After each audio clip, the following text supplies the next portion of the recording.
கொடைக்கானலில் உள்ளூர்வாசிகளுக்கு பச்சை நிறத்தில் வழங்கப்படும் பாஸை பெற இணையதளத்தில் பிரச்சினை இருப்பதால் இ பாஸ் பெறுவதில் விலக்களிக்க உள்ளூர் மக்கள் கோரிக்கை விடுத்துள்ளனர்.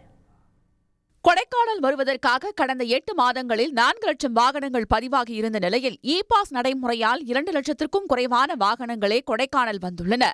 கொடைக்கானலில் போக்குவரத்து நெரிசலை தவிர்க்க இ பாஸ் முறை அமல்படுத்தப்பட்டது. இதனால் சுற்றுலா பயணிகளின் எண்ணிக்கை குறைந்து விட்டதாகவும் தங்களின் வாழ்வாதாரம் பாதிக்கப்படுவதாகவும் சிறு வியாபாரிகள் வேதனை தெரிவித்துள்ளனர். கொடைக்கானல் மக்களுக்கு வாழ்வாதாரனாவே டூரிஸ்ட்டை வச்சுதான்.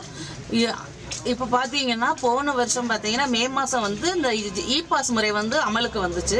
அதனால் பார்த்தீங்கன்னா மக்களுக்கு ரொம்ப வாழ்வாதாரம் ரொம்ப கஷ்டமாக போச்சு.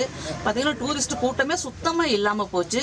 ஏதாவது ஒரு அரசு விடுமுறை, ஏதாவது பொங்கல், கிறிஸ்மஸ், நியூ இயர் இந்த மாதிரி ஏதாவது ஃபெஸ்டிவல் வந்தால் மட்டும்தான் 1-2 கூட்டம் கொடைக்கானல் வருது. இல்லைன்னா சுத்தமாக கொடைக்கானல் கூட்டத்தையே காணோம். இதனால் மக்கள் ரொம்ப கஷ்டத்தில் இருக்கும். 1-2 வர டூரிஸ்ட்டுமே இந்த இ பாஸ் முறையினால சுத்தமாக வர கிடையாது.